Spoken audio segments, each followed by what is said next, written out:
I want to take you back to our main story, ongoing Israeli bombardment of Gaza. We're joined now by Francesca Albanese. She's the UN Special Rapporteur on the Occupied Palestinian Territory. She's joining us now from Catania in Italy. Thank you very much indeed for being with us. There are talks in the background about ceasefires. There is, of course, the conflict in northern Israel with Hezbollah in southern Lebanon, and yet the people of Gaza are still facing a crisis. Yes, of course. Of course, people in Gaza are facing a crisis. People in Gaza have been facing a crisis since ever, and worse than ever, since October 8th. The people in Gaza are trapped in a hell without comparison, and there is no way they can be safe in Gaza. It's shocking to me that there is even a resolution of a UN Security Council ordering a ceasefire, and still is not in place.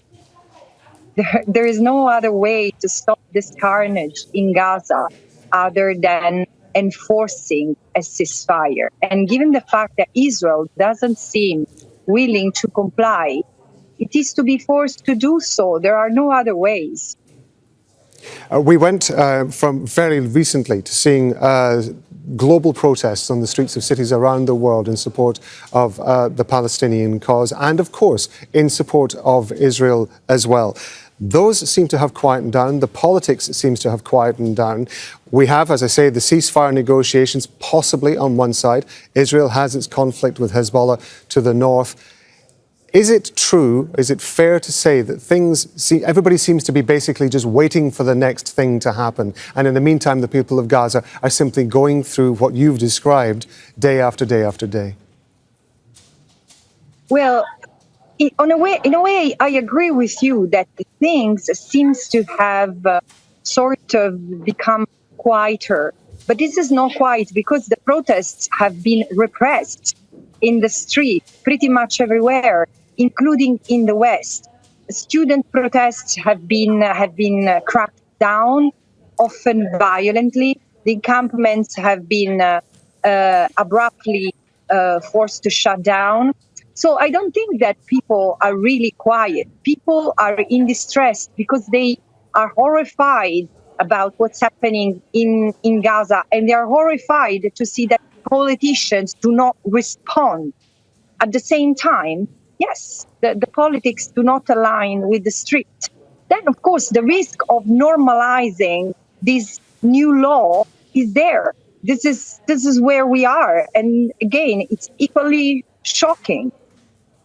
We're talking about the ceasefire negotiations that are sort of being held very quietly, shall we say, in the background. There's not a lot of news coming out of that at the moment. Do you think that there's a risk that we're going to see an increase in the number of attacks that the Israeli military is carrying out as we move towards a situation where there might be a ceasefire, whereas, of course, the Israeli government is anxious to have some sort of concrete resolution, as it would see it, to its conflict in Gaza? I do see that the level of violence and tension is escalating. It has escalated over the past months, and I do not see any tangible signal that this is going to stop.